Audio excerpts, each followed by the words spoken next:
I am going to end the poll now, so we can get started with today's presentation. Again, welcome everybody to our webinar series. We're thrilled to have you. All right. Al, if you can go to the next slide, that'd be great. All right. And before we begin, I'd like to tell you a little bit about Manhattan Psychology Group. We were established in 2011 and have continued to grow our team consisting of skilled adult and child psychologists, neuropsychologists, behavior analysts, special educators, licensed social workers, and ABA therapists. As a team, we're committed to wraparound care, which includes our wide range of services from mental health and testing to ABA and educational services. This holistic approach allows us to address various needs and challenges with compassion and care. We provide services to our clients out of our Upper West Side and Long Island City offices, in home, school, and clinic-based settings, as well as through telehealth. Our team is committed to serving individuals, couples, and families of all ages in diverse settings. We're also pleased to offer these free monthly webinars for parents and professionals, where we can continue to grow continue to learn and foster meaningful connections. Our vision here at MPG is to create a future where individuals and their families feel supported, connected, and empowered. Our mission is to provide multidisciplinary, integrated support for individuals and their families who experience mental health and behavioral and educational challenges. In an effort to stand by our mission and vision, we are thrilled to offer these free 20-minute phone consultations with our clinical team. You can schedule a time by visiting our website, or you can follow the link that I'll be putting in our chat in a little bit. Today, we'll be leaving our chat open, but please post any questions you have in the Q&A section. And if there's time at the end of the presentation, Al can answer some of those questions. All right, and I'd love to introduce our speaker for today. Dr. Eyal Goldberg specializes in treating children and adolescents with trauma histories or disruptive behavior presentations. He also has extensive experience working with caregivers and families to manage their youth's behavior and emotions. Dr. Goldberg emphasizes the use of evidence-based treatment modalities while also taking an individualized approach to each youth and family. He also has training in school psychology and has provided direct intervention, teacher consultation, and other services focused on supporting children and adolescents with education impacting behavioral or emotional difficulties. Dr. Goldberg is experienced in conducting psychoeducational, psychological, and trauma-specific assessments. And now, without further ado, I'll hand it over to Eyal. All right, thank you, Madison. All right, so it's nice to be here with you all today. So today we're going to be talking about fostering positive social skills among siblings. So we're going to go through some effective strategies and tools to, foster those skills, specifically in sibling dyads and sort of family systems. And what we're going to focus on first is just an overview and discussion about the evidence in the research about this topic. And then we're going to review some evidence-based strategies based on that research and based on some other therapy modalities and things like that. Then we're going to develop some plans towards the end of the webinar for different activities that siblings and families can use to practice and engage in using those positive social skills that you have started to foster. Okay. So first, we're going to just start with a quick poll just in terms of how old everybody's children are, because we want to make sure that we're targeting this as best as we can and as helpful as we can. So I'll give everybody just a minute to fill that out quickly. Seems like so far leaning more towards 3 to 5, maybe some 6 to 8 as well.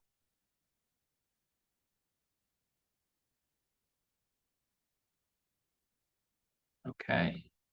Thank you, everybody, for continuing to fill that out. Seems like the bulk of people are working or have children ages 3 to 5, and then 0 to 2 as well, a large chunk, and then also 6 to 8. So kind of right in those school ages and younger.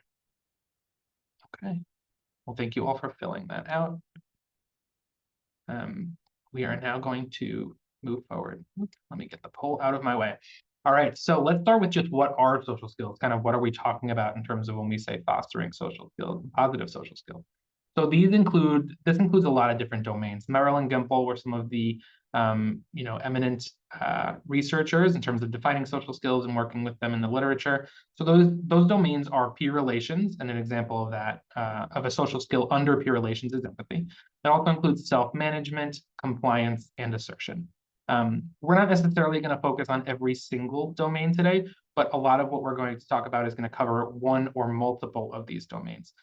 So again, those interactions that involve working with peers and interacting with them, managing yourself, also complying, that can happen when we need to work in a group with others, or we need to work with teachers and other authority figures. And then assertion, so initiating social contacts, initiating advocacy for yourself and the like. So why are social skills important?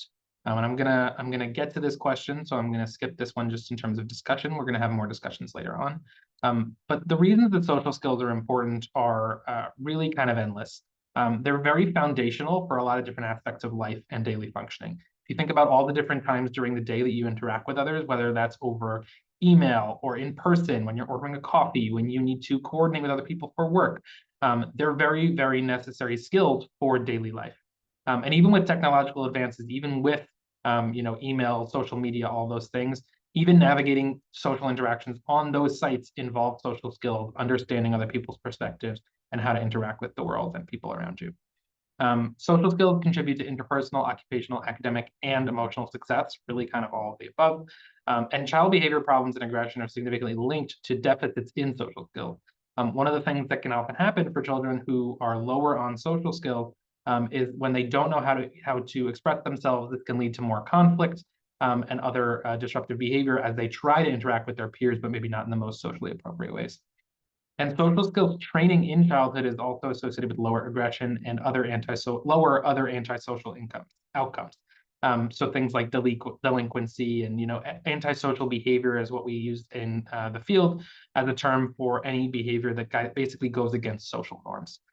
So social skills training in childhood is related to lower negative outcomes on those two measures. And then positive social experiences are known to improve self-esteem, which is really, really important for kids. And that can end up being a protective factor later on for a lot of different negative behaviors or psychopathology. And what we know from research is that children with behavior disorders such as ADHD and autism and anything else that even falls into the neurodevelopmental category or others, typically that can be associated with lower self-esteem because they don't feel good about their behavior, about all the negative consequences and negative feedback they're getting. So this can be a really big key for children with different behavior disorders or just behaviors in general. All right, so quickly going over some of the research. So family interactions are key for development in a number of ways. And one of the interesting pieces of data here is that the average US family has slowly shrunk in size, starting in the 1960s. This hasn't been a massive decrease, but it's gone from about 3.67 people per family to 3.13. And overall, there has been definitely a shift. And that's, again, a large average of the entire US population. So if you can think about decreasing family sizes and what that might do in terms of people's practice interacting with others, that's one of the aspects that we're talking about here and one of the factors. And family life could even have a greater impact on school life than school life on social skill development in children's early years. And we're going to talk about the different ways that that can happen. Siblings help with development in a number of ways. They can provide feedback about behavior. So, you can think about a child who hits another one, right? And they get a negative reaction from their sibling. That is feedback that they're getting about the behavior of hitting others. And if that behavior is then reacted to in a negative way, they may not be as likely to hit other people going forward, right? If you are not sharing in a board game, which is a really common one, that can then be a behavior that a sibling helps correct. There's also opportunities for perspective taking, right? Thinking about, oh, what did my sibling feel? How did my sibling feel when I acted this way or when this thing happened? And that is the term that we use for anything that involves viewing a situation through another person's perspective, including their thoughts, motives, and feelings. So some more research findings about siblings and social skills. Boys 5 to 7 with brothers appear better at perspective taking when they're tested, and that is a finding from our research. Children 5 to 7 with a younger sister demonstrated increases in social skills over a 1-year period relative to others. So greater social skills among those children with a younger sister. Again, these are really specific findings, but we're seeing a general theme, and we'll continue to, about ways that children with siblings actually exhibit better social skills overall for the ways that we just described. Lower levels of teacher-reported social skills among only children at kindergarten entry relative to those with siblings. This is key. So at kindergarten, teachers found that children with no siblings had lower social skills than their peers who had siblings. Those deficits are still found after fifth grade, but we'll see that those even out after about fifth grade. There's a lot of research on this done by Downey et al. And this difference in only children and children with siblings seems to even out somewhere after fifth grade, probably after those only children have gotten a lot more practice through the school setting and through peer interactions in other ways that aren't interacting with siblings. And one other key finding was that interpersonal skills and self-control are greater among those with one or more siblings after 5 years of school relative to only children. And you can think about how really big those skills are. So interpersonal skills in general, how to interact with others, and their self-control, right? One of those other domains we talked about in social skills. Among adolescents, there aren't any documented differences in number of friendships between siblings and only children. And again, this reflects that kind of evening out that's been seen in the research. Sometime after fifth grade, around then, and so by adolescence, there's typically not any real differences in those social skills, but you can think about the ways that social skill levels in childhood and up until then may have impacted peer interactions, may have impacted self-esteem, academics, all the above. All right, now we're going to get into parenting practices, starting with a little bit of a primer on social learning theory. So social learning theory was mainly advanced by Bandura, which is a name you'll hear a lot in the field, and his famous Bobo doll experiment. And that was where children ages 3 to 5 were observed adults acting physically and verbally aggressively towards a Bobo doll. It's this doll that has a low center of gravity, so it would bounce back. You may see similar things like it still today in existence in terms of toys. And those children who observed the physical and verbally aggressive behavior from adults then exhibited aggressive behavior themselves towards the doll. And what we know from this and from other studies is that children learn social skills through social learning, which includes observation, modeling, rehearsal, and feedback. And this is both from peers and from adults. So we're going to talk today mostly about siblings, but this is something that children pick up on from adults as well. So parents acting a certain way is going to lead children to act more in that same way. And that's just something we know from social learning theory. And we like to just say in general, children are sponges. They take in so much more from their environment than we all sometimes think. And this is something that can definitely come into play when they're observing other people's and other adults' social interactions. So in terms of those adult models, modeling healthy marital relationships, including handling conflict, is shown to be connected with later positive self-control and assertiveness. And the opposite has also been found. So negative marital conflict can lead to poorer social skills in those children who observed that negative marital conflict later on. And this is just, again, highlighting that importance of modeling the appropriate social skills. Positive parenting skills, as opposed to more abusive techniques such as lax monitoring or physical abuse, then predicted better child social skills in the research. And this was a study out of Brazil of children ages 7 to 10. And specifically, those social skills that were better later on were assertiveness, conversational skill, and social confidence. And children specifically, this was an interesting finding, children specifically who reported that their parents acted morally were then more likely to demonstrate altruism in their social interactions. So again, the children who saw their parents acting in a very nice way towards others were then in turn more likely to act that way themselves. All right, in terms of parenting practices, the pride skills. Some of you, if you've attended previous parenting webinars, may have heard of these before, but we're going to go through these skills in depth and then also how they specifically relate to social skill development. So the first P in pride, which is an acronym, stands for praise. And we want to specifically use labeled praise when children do positive things, so such as sharing, which is a really good positive social skill. So anytime my child shares, great job sharing with your brother. Doesn't have to be a huge, big praise. It could just be something really simple where I let them know what they did well. And we want to pay attention to positive opposites. And that is something that comes into play sometimes when there's poorer social skills being exhibited. So let's say a child has difficulty sharing. Anytime they share something or even invite somebody to play with them or anything that's close to sharing, I want to praise that really, really heavily. So, really call that out, really specifically tell them why that was good, and let them know that that is a positive thing that they're getting my positive attention for. And this is going to then reinforce those positive behaviors and increase the likelihood that they occur in the future or that they continue. Reflecting is something that involves repeating back what your children say. And this is something that encourages verbal verbal behavior and communication, which is a really important social skill. So whenever you're playing with your child and they say something, an example of this would be the child saying, the blue one goes over here. You could just say the blue one's over there, right? And you're just really not kind of paraphrasing or summarizing what they say, but you're letting them know that they are heard. And by reinforcing that behavior, you're encouraging more verbal behavior and verbal communication from them in the future. And this is going to show them that you're listening to them and that what they say is important to you. Imitation. This involves joining in with your children. So let's say they're doing an activity that you are joining in with. That would be the imitation. And so let's say they're drawing next to you. You could draw alongside them, right?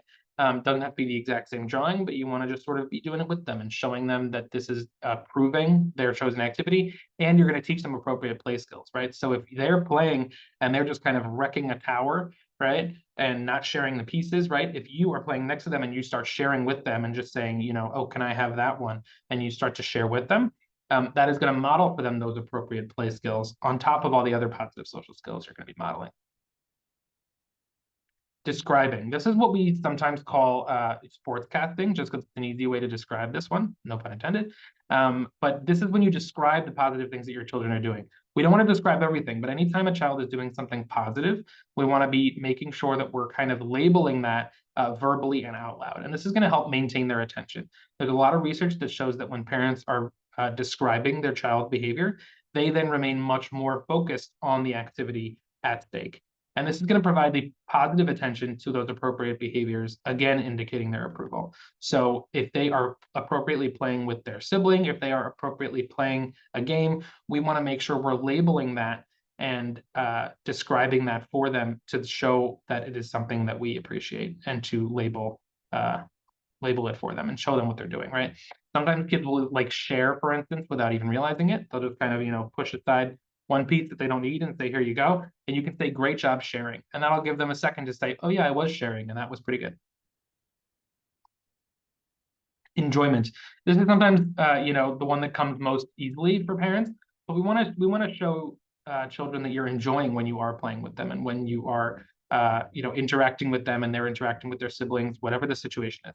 This is going to come with the, you know, we want to show them that when they use their positive social skills, you enjoy your time with them, they enjoy their time as well, and that overall everybody is a little bit happier. And this can create a warm environment and a connection between all the participants, right? We want to be enjoying that moment together, and that's going to be a really powerful thing. The last one, which we add on to the pride skills, is called emotion labeling. And this is that last E where it says pride E. And this is when you label your child's feelings, both positive and negative. And this is a really specific skill that's helpful for social skills. And this is going to increase their emotional vocabulary and provide validation of their feelings. So they're going to then develop more awareness of what their emotions are, of what they're going through. Oftentimes for younger kids, that's a really difficult thing because they don't yet have a full understanding of the different emotions, what their internal experiences are called. And so you're labeling this for them and teaching them not only that those things are okay and that they're allowed, but also that they you know, have specific labels, and they can then start to know what angry is and what sad is and why, you know, that might be something that they're reacting to. Oh, and I should have also said these pride skills are from a treatment called PCIT. So if anybody's familiar, that's developed by Sheila Iberg. If anybody's familiar, that's where these skills are coming from. And so when should you use the pride skills plus that emotion labeling, that second E? Traditionally, these are used with high frequency during one-on-one time. So 5 to 10 minutes of child-led play. When we're talking about social skills, we can then add to that one-on-one time. I wouldn't take away from it, but we can then add to that one-on-one time and do like one-on-two time, right? One parent and two kids. And then using those pride skills for each kid is going to increase their positive play with each other and their collaboration and all those really positive social skills we want to see more of. And these are also helpful skills, like I said, for 2 or more siblings. So some example, if they are sharing or collaborating, we want to praise that very heavily. If they are appropriately communicating with each other or talking about the play at hand, we want to reflect what they're saying to reinforce it. And we want to imitate the appropriate play that they're doing. So if they are playing with each other, we want to get in on that and show them that that's a great thing to do. And also describing turn taking, right? If they are going through the motions of sharing with each other in terms of the activity and taking turns, that's something we want to describe therefore validating it and also labeling for them that that's what they're doing. And then paying attention to the positive can be extremely powerful. That's one of the reasons we do this. And this can help improve children's emotional and behavioral regulation, which are key for social skills. You can think of all the times that, you've seen a child or even an adult who does not exhibit great emotion regulation or behavioral regulation and what that does in terms of their peer relations. All right. The kid who is throwing a fit in class is going to be less likely to, have a peer look at them favorably as a result. We want to make sure that they're building those emotion regulation skills. Not to say that nobody can have any, meltdowns, any anger or other negative emotions, but we want to make sure that they are developing those skills, that their peer interactions aren't impacted by those things, and they're developing along with their peers in terms of where their peers are with those skills. So helping children learn to self-regulate. So when needed, we want to encourage and facilitate coping, and there's a few different ways to do that. So these are different coping skills that we say, we like to build children's coping toolboxes. This is something we'll often do in therapy, where we want to make sure that they have the skill to regulate when they need to. And this, again, is going to be really key for later social interactions, because if they are losing in a game, let's say, which is something that happens a lot, and kids don't always handle it so well. If they're losing in a game and they can handle it really nicely, that's going to make it such a much more positive peer interaction.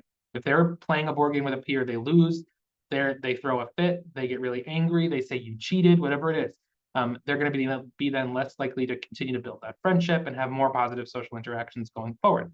So we want to make sure that when this is going on, especially with siblings, that they're able to use coping skills to regulate when they need to. So some of these are squeezing lemons, which is just a child-friendly name for what's called progressive muscle relaxation, where children will tense up one muscle group, often their fists, where they're picturing making lemonade and they've got lemons in their hands. They're squeezing super, super tight for 5-10 seconds, and then they're relaxing and letting the blood flow back into their hands for the same amount. We like to say you're squeezing lemons, and then they are feeling the juice drip down. Different calming activities that children can do. Some of those are something as simple as getting a drink of water or just going for a walk. Deep breathing or blowing bubbles. One trick for deep breathing is you can teach kids that is something they can do by imagining that they have a slice of pizza in their hand and they want to smell the pizza with their nose by breathing in, and then blow on the pizza to cool down the cheese. And they're breathing really slowly out through their mouth. And that is a very helpful way to teach younger kids to use that deep breathing activity. And deep breathing is a really helpful one because anytime, even when children are really upset, they're usually, breathing, and sometimes more heavily than usual. And so that's something you can reinforce for them, even if they didn't do it consciously, right? Anytime they're crying and they take a big deep breath in, right, you can say, great job taking a big deep breath there. And then you're reinforcing their use of coping skills with that praise. Different coping statements, right? I know that is so tough, and I know that you can handle it. That's a really supportive statement that comes from a treatment called SPACE. Different other coping statements that might help kids that you can give to them in a moment of need are also going to be helpful. And then just different soothing sensory activities. Another good one is body breaks. If a child is getting into a more silly or inappropriate behavior space, where they're just getting a little bit out of control or they've got too much energy for these surroundings, taking a body break where they can kind of, let out some of that energy or do that in a more socially appropriate way away from other people, that may be a good way to encourage coping as well. So sibling conflicts, this is something that comes up very, very often. And a lot of times parents really struggle with how to manage those conflicts and what to do about them. So let's talk about them. So different strategies here. The first one is encouraging siblings to use I statements. So this is something that we encourage adults to do as well, but with children, it can be harder to do. But it's a really good thing to encourage your kids to use if they're exhibiting conflict. What this does and what this looks like is when somebody is in conflict with another person, using an I statement to describe what they are observing and what they are feeling is a good way to make the conflict not escalate any further, right? If I'm just saying, you cheated, right? That's not going to be as helpful as me saying, I feel upset when I see you break the rules for the game, right? Or break the rules that we agreed on. That's going to look a little different and a lot more neutral to the other person and be a lot more likely to create a positive outcome for the conflict or a positive resolution for that conflict. Next skill.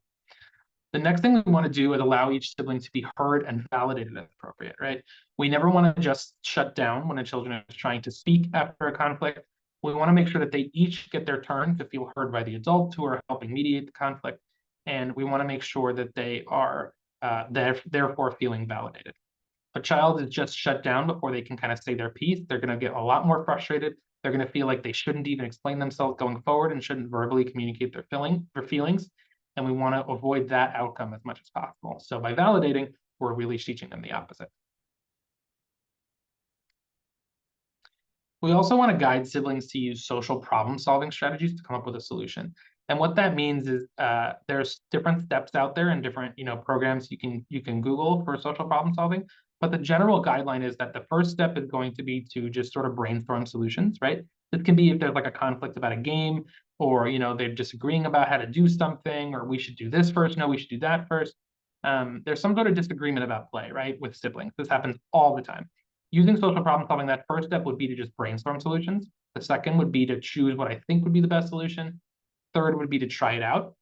And then fourth would be to use it if it seems like it will be an effective tool. So one of the ways that this can happen is with the board game example that I mentioned, where there's sort of a disagreement about the rules. If children can kind of come up with an agreement about how to do the rules going forward, then that's something that they can then use going forward with the game, and they can all play together appropriately at something, and that's something that they can then agree on. Another thing to do is sometimes, who goes first is a really tough thing for children to navigate. Saying we'll do this a little bit of the time and this a little bit afterwards is sometimes a good solution for that, especially when it's like, I wanted to play soccer, I wanted to play baseball. Why don't we do a little bit of soccer first and then a little bit of baseball? And usually people can come to some agreements on that. Next, we want to make sure kids know how to seek help when a problem is too big for them to solve. Not every conflict, especially for younger kids, is going to be something that's solvable by them. I know we said the bulk of people in here have children around the 3 to 5 age range. That's a skill that children are still working on at that age, in terms of how to problem solve, how to solve conflicts with each other. And sometimes there are going to be conflicts that are too big or too complicated or too emotion laden for the children to solve themselves. We want to make sure that kids know how to seek help and who to seek that from when a problem is too big for them to solve. So this can be a teacher, this can be a parent, this could be an older sibling even, right? If somebody is going to need help, we want to make sure they know who to go to. So talking more about validation. When we talked about on that last slide that children should both be able to feel heard and validated, what does that actually mean? This is something that helps children manage big emotions, and this can communicate to your child or your student that their feelings make sense and are understandable given the situation. We want to validate their feelings. So in this example, a child is really upset that their sibling isn't sharing. I might say that does sound really frustrating, right? If that's what they're exhibiting, if that's what they're expressing, then I want to validate that for them. And then also I'm labeling that emotion, which goes back to our pride plus E skills. And it doesn't necessarily that you mean that you agree with what the other person is doing, right? Saying or feeling. If let's say a child hit their sibling because that sibling wasn't sharing, you could validate their frustration with the not sharing, right? I don't have to validate the fact that they hit their sibling, but I can still validate their feeling, their emotion of frustration, of anger, whatever it is they're going through in that situation and related to that situation. It just means that you understand where they're coming from, and that's something that we want to communicate to kids because they really often want to feel heard, and their emotions should be validated because we don't want them to become somebody who suppresses those emotions. We want them to be able to feel those emotions and have a good relationship with their emotions. So why do we validate? Again, this is going to help children identify their own emotions, and that's a really big skill that can come into play in social situations. Sometimes if a child doesn't know that the other person is upset, right? If they say like, get away from me, and the other person thinks that it's part of a game, that could be a situation that gets them into a little bit of trouble socially, where they're not understanding the other person. If they can identify their own emotions, I'm feeling angry right now, then they can express those to other people, including their peers, and they can then come to some solutions for that emotion, or at least just manage it in the moment. And this is going to be a really big foundational skill for kids, especially in that 3 to 5 age, where they're starting to learn the different emotions, they're starting to learn how those manifest themselves, and they're starting to learn how those come up for each other. And this is also going to help decrease the intensity of the emotion. If a child is really, really angry and they're screaming, it seems like you're really angry right now, right? Then they can kind of start to have a conversation about it. Once their anger has been heard, they can then start to progress that conversation about it and come to some solutions potentially. And this is, again, going to help the child feel heard and understood, which we spoke about already. So how do we validate? I know I've been sort of lacing that in as we go, but active listening and noticing, really just telling, exhibiting to the person and showing them that you are listening to them is something that's going to be inherently validating, even without you doing too much. Describing the emotion that your child is expressing is something that can be a very helpful way to, again, validate those emotions and label them for them.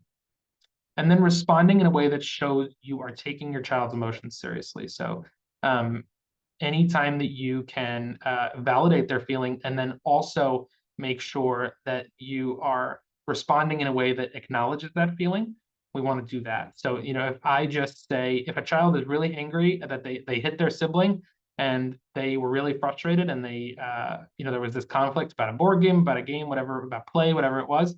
And then I just say, I don't want to hear it, go to your room, right? I can then later validate their emotion and say that I wanted to, validate that feeling and show them that they were heard with the anger, and that even though I didn't approve of their reaction, I still am able to validate the feeling. We do want to use and instead of but when validating, and this is something that comes from dialectical behavior therapy, where we want to use and instead of but. So I know you're angry, but I don't appreciate the way you hit your brother is a sentence we want to avoid, and using and in there will be a little better. So I know you're angry and I don't appreciate the way that you hit your brother, right? I'm still validating the feeling. I'm not negating that when I use and instead of but. So I'm still validating the feeling at the beginning of that sentence and then going to, but we, and the reaction was still not appropriate. And that those two things can exist simultaneously. We don't want to be a helicopter parent. And what do I mean by that? We want to make sure that when we are facilitating social interactions, we're also giving children room to do that themselves.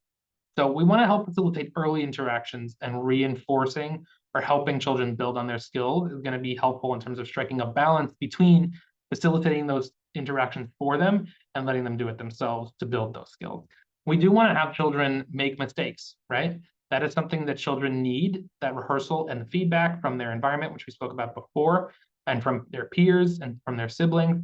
That is something that children are going to need in order to learn those social skills. And we want to leave room for those mistakes. Too often, parents, want to avoid their children getting into any conflict at all, but children are ultimately going to learn how to navigate conflict by going through it. So we do still want to leave some room for it. We don't want that conflict to be too big of a blow up. We don't want that conflict to get out of hand or to be very repeated. But it's typical that children will have some conflicts with their peers. Adults do as well. And we want that to give the child practice to then navigate it and go through it appropriately. When parents' intentions are focused on improving their child-peer relationships, this is a finding from the research again, those children then show better social skills, including more cooperation, assertion, empathy, and self-control. And what this basically means is that when parents approach things focused on authority and managing their child's interactions and do more of guiding those social interactions, more parent conflict about peers is present. And those children then show weaker social skills. We want parents to really strike this balance between letting their children navigate their peers, navigate their world, while also being there to support them. We don't want to be doing too much. I'm going to make all the play dates for them. I'm going to tell them who their friends are. I'm going to tell them what they should do with those friends. We want to really, have their ideas included in there and let them make friends the way that they're going to, and let them guide those interactions the way that they're going to, because even if that's not necessarily right on the first try, it's very healthy for them to try, make mistakes, and then learn from them. Authoritative parenting, I should say, is associated with more pro-social behavior, while authoritarian is associated with more antisocial behavior. And this is just sort of general parenting research where authoritative parenting, so that is, high responsiveness and high demanding, is associated with more prosocial behavior, while authoritarian, which is low responsiveness but high in terms of demanding, is associated with more antisocial behavior. And this is just, again, about striking that balance between we want to be supportive while also having expectations for our kids. We don't want to be too passive. We want to be striking a balance in terms of what we're expecting of our kids, and we're holding them to those expectations, while we are also there to support them and letting them be kids, and letting them be heard, letting them have emotions, and have those be validated as well. Okay, so now let's talk in the last about 10 minutes about social activities, and then the rest of the time we're going to save for some questions and answers. So what are some social activities that you think siblings and families can use to do together, and that will encourage then the use of positive social skills? And you can just type your answers in the chat. Madison, correct me if I'm wrong, but I think those answers going in the chat, we will then be able to acknowledge. Yeah, so we have launched the discussion poll also, but if you drop it in the Great. chat, we'll see them either way. Perfect. Okay, I'll give people another 30 seconds or a minute to gather their answers. I see we've got 7 responses in so far, which is excellent. Now 8 and 9. And again, there's really not going to be a wrong answer here. There's a lot of different activities that kids do that can encourage the use of social skills. And we want to bring some of those into families. A lot of families have activities they already do regularly, without really the intention of building social skills. And that's sort of an added bonus. And we're going to talk about some of those options as well. All right, I see 18 responses in right now.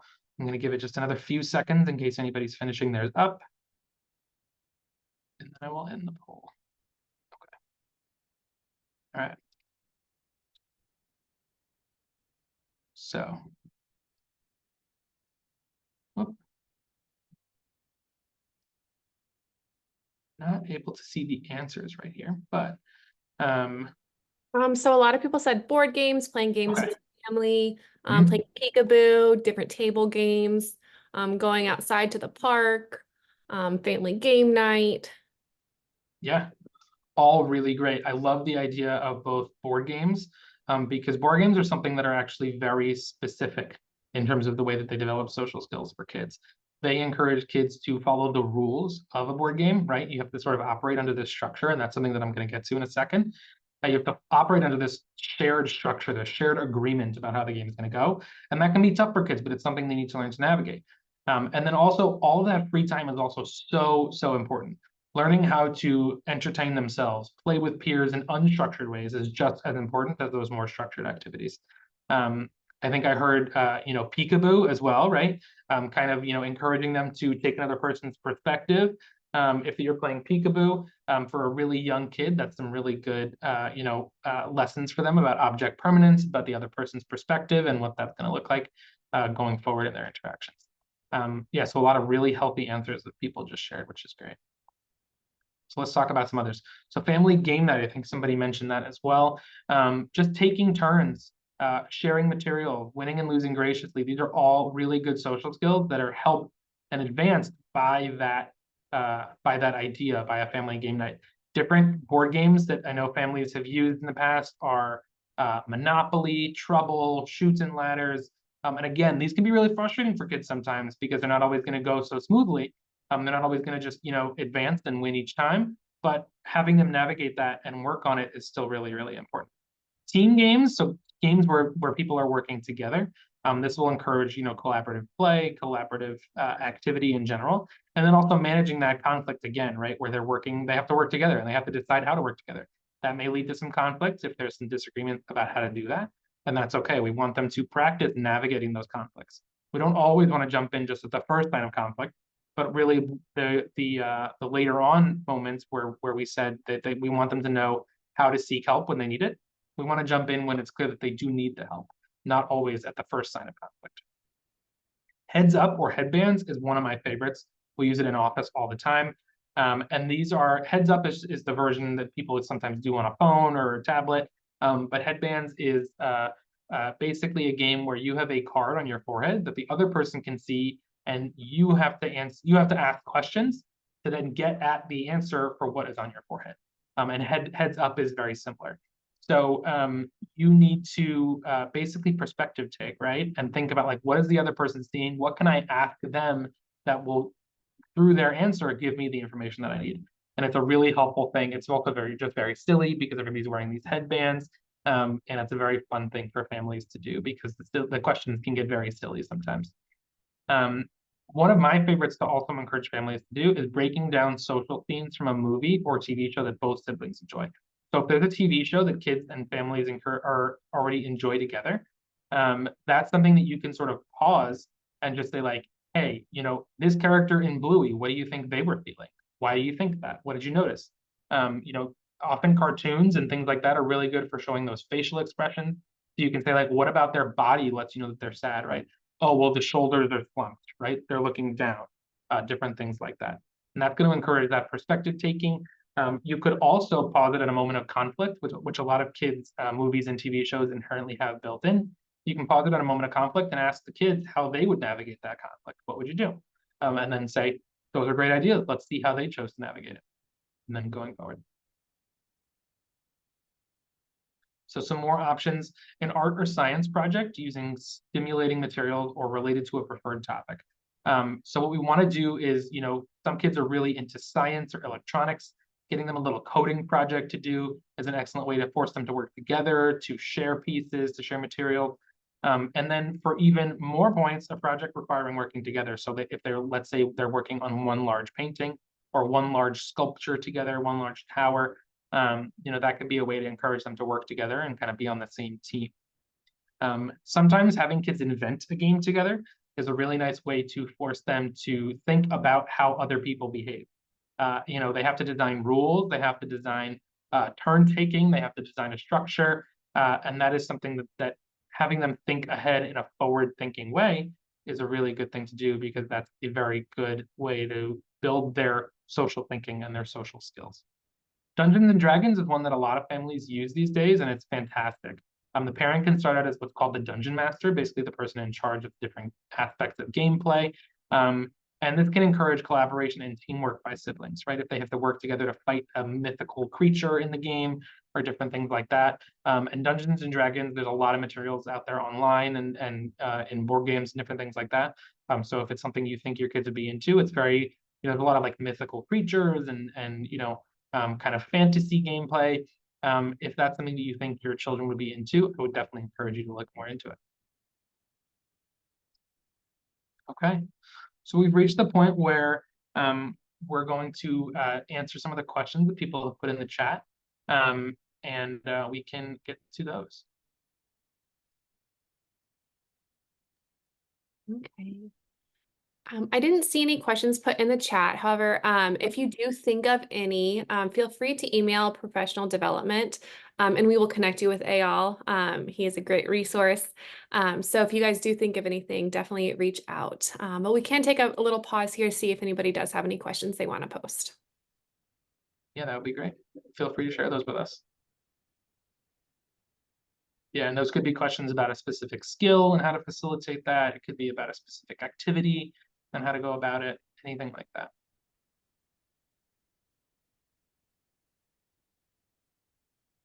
Okay, so I see, are there activities you recommend for little kids who have beginning social skills? Absolutely. Any of the games that we've talked about, I think, can really apply to younger kids. Sometimes a more complicated board game for that age is a little bit more difficult, but a shared art project or a shared sport activity, anything like that that's going to force them to work with other people is really, really healthy. Sometimes even just building with same magnet tiles, right? And just kind of a free play situation will force them to share, will force them to look at the other person. You can encourage them to complement each other's designs, even if then they can kind of combine the designs and work together on that, even better. But there's a lot of really, at that age, really free play situations, which are so big. So any sort of free play situation with other people is going to have them naturally working on those really important social skills. And then any books or other resources for parents that you'd recommend? I don't have any off the top of my head, but I will I can definitely get back to you on that one. And that's something that I can definitely look more into. Yeah, I knew there's a lot of good resources out there. There's actually a whole kind of movement right now in terms of free play, and there's a lot of different websites and parenting resources out there specifically designed for that and the benefits of free play, and the benefits of just kind of letting kids be kids. And those are definitely things to look more into, but I'll get back to you with any other resources or books that I can think of. There is one that's posted in the Q&A, or two now that are posted in the Q&A. So how do you help preschoolers cope with a new sibling? Great question. I think anytime that you can highlight the positive aspects of having a new sibling, it's going to be really key. And special time is actually one of the biggest things that I would recommend for that sort of situation where you've got a preschooler who's got a new sibling or any young child who's got a new sibling coming in. The reason that I say that is because that special time where you're doing that one-on-one time each night or each day with with the older sibling, that's going to really give that child a large dose of your positive attention and a very consistent dose.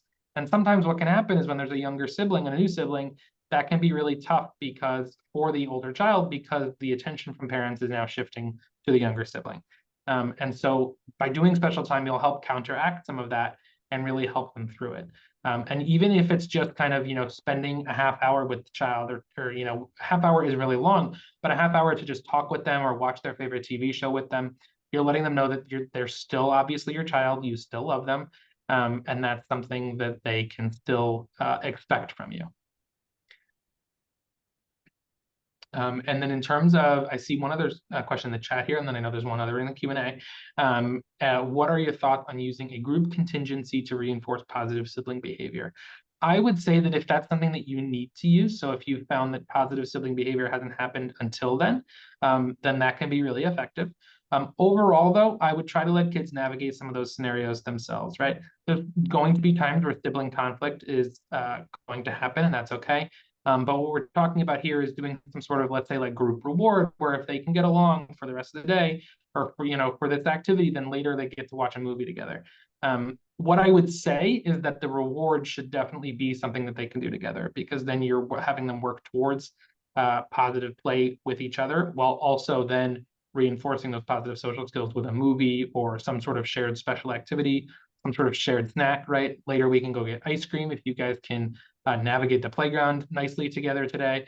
And I don't hear about any fights or anything like that, different things like that.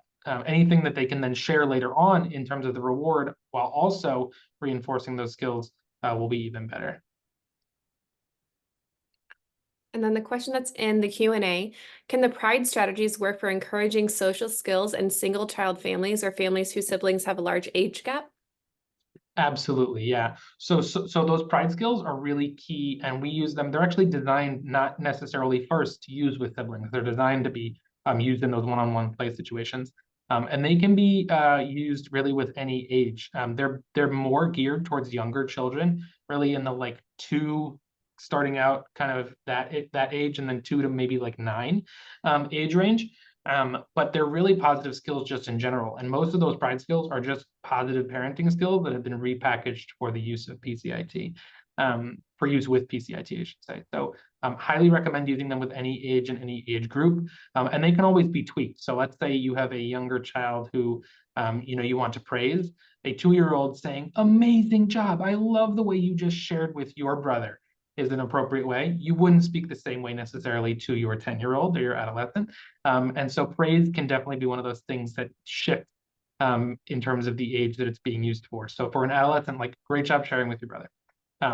Much more subtle, much more, palatable for them, and more appropriate to their developmental functioning and their developmental stage. Can also be something that you tweak, right? It doesn't have to necessarily sound exactly the same for every age group. Okay. All right, well, thank you, Eyal, and thank you everybody for your questions. If you do think of any questions after the webinar as you're making dinner, you're seeing your kids interact, or just, at work one day, feel free to email professionaldevelopment@manhattanpsychologygroup.com. That email is posted in the chat, so you can just copy and paste it really easy, and we will get you connected with Eyal. So on the next slide, you will see our social media. This webinar was recorded, so we will be posting this on our Webinar Learning Center within the next couple of weeks with any answers to any incoming questions, as well as some responses for any extra support or resources that AL is going to look into. And then on the next slide, you will see some helpful links. So there's this QR code and a link for our ABA webinar calendar, as well as our psychology and mental health webinar calendar. So that if you want to view any of our upcoming webinar talks, you can also view any of our previously recorded webinars on that Webinar Learning Center that I referenced earlier. So lots of resources for you. If you have any additional questions, feel free to reach out to Professional Development at Manhattan Psychology Group, and we'd be happy to help you in any way that we can. This concludes the end of today's webinar. Thank you, Eyal, and thank you everyone for joining. Eyal, if you would like to sign off now, you can. Otherwise, I'm going to stay on for a couple of minutes and support with any other incoming questions that we might have. Okay, great. Thank you all. I'm Thank gonna stop you. sharing the screen, and yeah, have a good day, everybody. Thank you. You too.